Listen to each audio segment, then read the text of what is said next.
Уважаеми дами и господа, имам удоволствието и честта в рубриката Европейски политик да ми гостува председател на политическа партия ВОД консерватори господин Руков.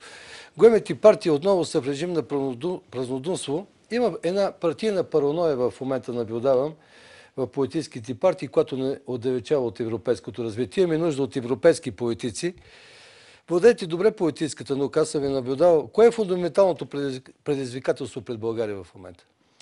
В политически или икономически план? И в двата вида, и политически, и икономически. В политически план ние имаме едно много голямо предизвикателство, тъй като ние трябва да преодолеем това празнодумство, което между другото беше наложено от така наречени анализатори и за съжаление много журналисти го приеха.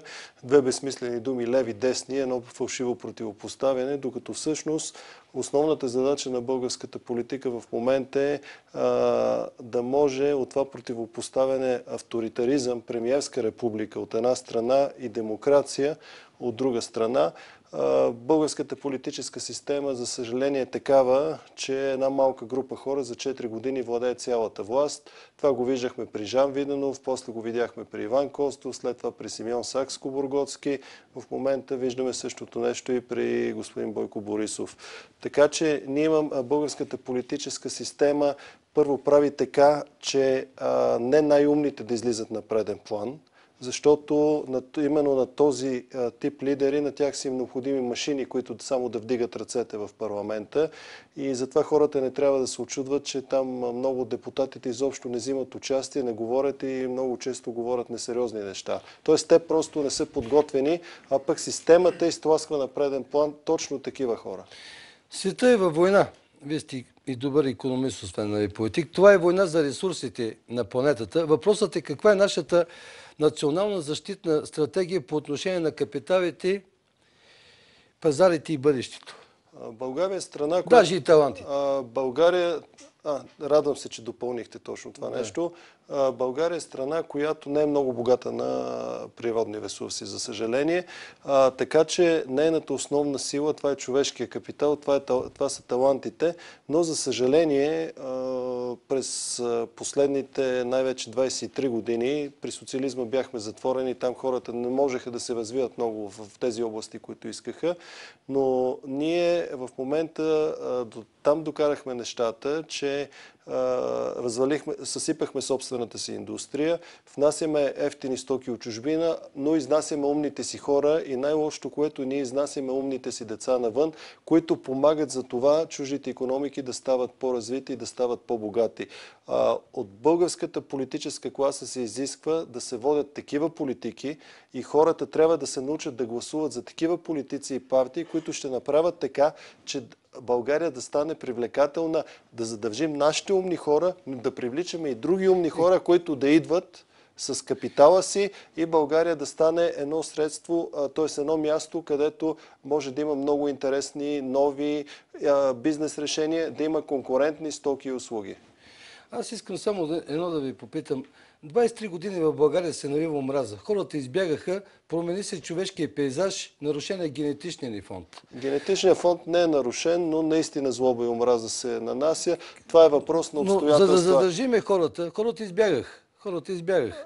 За да ги задържиме, как трябва да се инвестира държавата в подобряване на бизнес климата и оттам да увеличим и работните места? Това са много неща, които трябва да се направят. Първото нещо, което е... но трябва да има предвидимост това, което правят институциите. Трябва да има доверие към тях. Трябва да има доверие към съдебната система. Никой няма да дойде да си остави парите тук, когато смята, че съдията няма да отсъди обективно или когато няма доверие на тази система.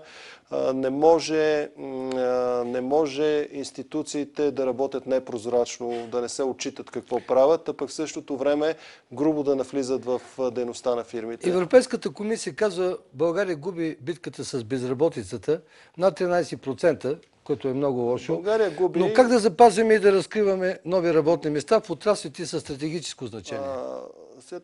България наистина губи в битката с безработицата. Другите европейски държави също губят тази битка. Особено в сферата на младежката безработица, където, за съжаление, където Съединените щати са много по-добри. България трябва да се направи така, че да стане привлекателна страна за чужди инвеститори. Това, което конкретно може да се направи и трябва да се направи, е много важно. Там, откъдето могат да дойдат инвестиции, това става, т.е. говоря за азиатските държави, говоря за държавите от Близкия изток, но това става чрез правителствени спогодби. За съжаление, и това правителство пропусна момента и не подписа никакви спогодби за привличане на инвеститори. Като така човек, който все пак е сериозен политик, искам да вземете едно сериозно така отношение по един въпрос. 55,6% българи живеят в лишения. Данни на Евростат. Средно в Европейския съюз е 17,5%. Люксембург, Холандия и държавите от Скандинавия са по 10%. С тях не може да сравняваме изобщо. Ние сме много далеч. Обаче, това са хора, които се решават. Остри материални решения, всеки един трети българин е с остри материални решения, не може да си плаща сметките. Данните обаче на Евростат показват, че няма връзка между бедността и фискалната стабилност. Вие как ще си го обясните този случай? Например, имам предвид Гърция. Пред правит. Естествено, защото... острите материални решения са само 11% хората. Вижте се, Гърция има проблеми с публичния си дълг, но също време брутният вътрешен продукт е 9 пъти по-голям от този на България. Голяма част от техните частни предприятия работят и то работят 85-90% за износ. Така че пряка връзка и зависимост между тези две неща няма. И това всеки, който познава основите на икономиката, го знае. Въпреки проблемите си бюджети, дори в Испания, Португалия и Италия, живеят много по-добре от България. В опразненото телесто емоционално пространство в дясно няма никой. Вот консерватори къде се намира? Вот консерватори се намира...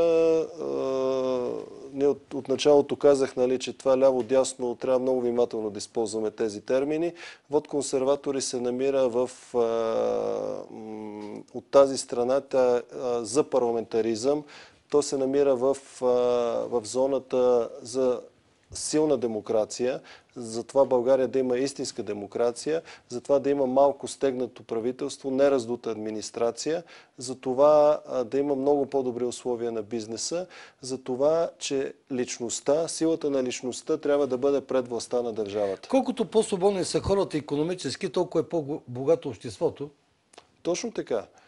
Точно така, защото по този начин те първо могат да възгърнат целия си потенциал, който имат, и тогава това общество привлича и други хора, където пък, както е в България, правителствата водят политика, които ги отблъскват и карат тези хора да се махнат от страните, където са родени, израснали. Да, но икономическата свобода наистина води до повече богатство, но от нея не следва задължително щастлив живот. Това без личната свобода не е възможно. Това е по-скоро не следва задължително оптимизъм. Дори има изследвания, че там, където се повишава жизненото равнище, където икономиката расте, в същото време степента на оптимизма намалява.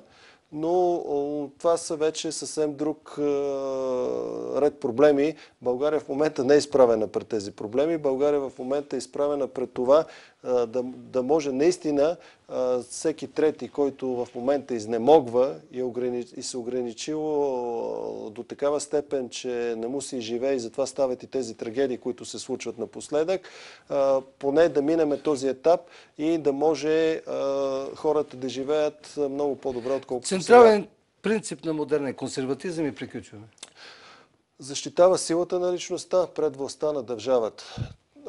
Искаме да променим институциите, които, за съжаление, работят по същия начин, по който работеха по времето на комунизма, и трябва да работим активно за създаване на модел за икономически растеж, за да върви икономиката напред. Партия от нов тип, обърната към нацията. Така е да го разбирам.